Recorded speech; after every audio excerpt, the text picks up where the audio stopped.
Hello, I'm Lieutenant Colonel Brian McCollough, Commander of the 145th Maintenance Squadron, North Carolina Air National Guard.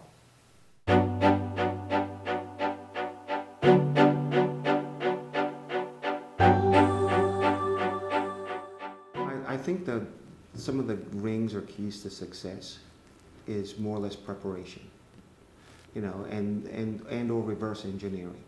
I meet a lot of guys out there that want to be a doctor. And it's like, okay, well, that's great. You want to be a doctor, so let's reverse engineer that. We have to go to med school. Well, how do you get into med school? Well, you got to go to college. Well, how do you get into college? Well, you have to have good grades. So if you have that path of where you want to be and you reverse engineer it, it lays out a pretty good pathway for you to go. Now, of course, there are going to be hurdles along the way. And like I tell all of my young troops, hey, if it's easy, everyone will be doing it. Another key that I use for success that I tell my troops is, and I'm not an overly religious person, but I believe Proverbs 27:17. One of the things I tell my guys is, as iron sharpens iron, so does one man sharpen another. So we owe it to one another to hold each other accountable and to see if there's something that we're doing wrong. If you don't correct it, then that becomes the new standard. So again, you always look to sharpen yourself, but you also look to sharpen others and be receptive to constructive criticism, feedback, and take it whereas we're trying to help each other get better. From a military perspective, how we teach leadership, one of the first things we do is talk about leadership style.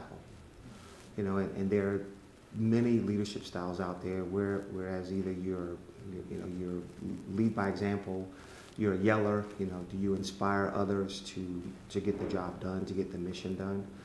But I think the key thing that the military teaches in leadership is about relationship building. And it's all about how you want to be treated and how you treat others.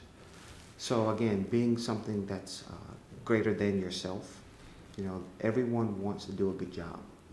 Okay, everyone has that innate feeling of, I want to do a good job, I want to be recognized for doing a good job. So what a leader does is to know their strengths and weaknesses, not only of themselves, but of their people, and put key people in those positions to help get the job done.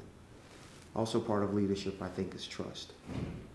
And that in the military, we trust, 18, 19-year-old kids with, hundreds of $millions of equipment, and or more importantly, we trust them with our lives. So I think that when your head is screwed on straight, you understand the true objective or the end game. And again, you follow orders to the T or to the letter. I think that's an effective leader, is to inspire others to do the impossible and to think of others before they think of themselves. My main message to young black men is to understand where you came from. More importantly, where do you want to go? And how do you align yourself to get to where you want to go? And to understand that the journey that you're on, it isn't a journey that you have to walk alone. That many have come before you that have walked that same path, and many are out there to help you, which is why I'm here today.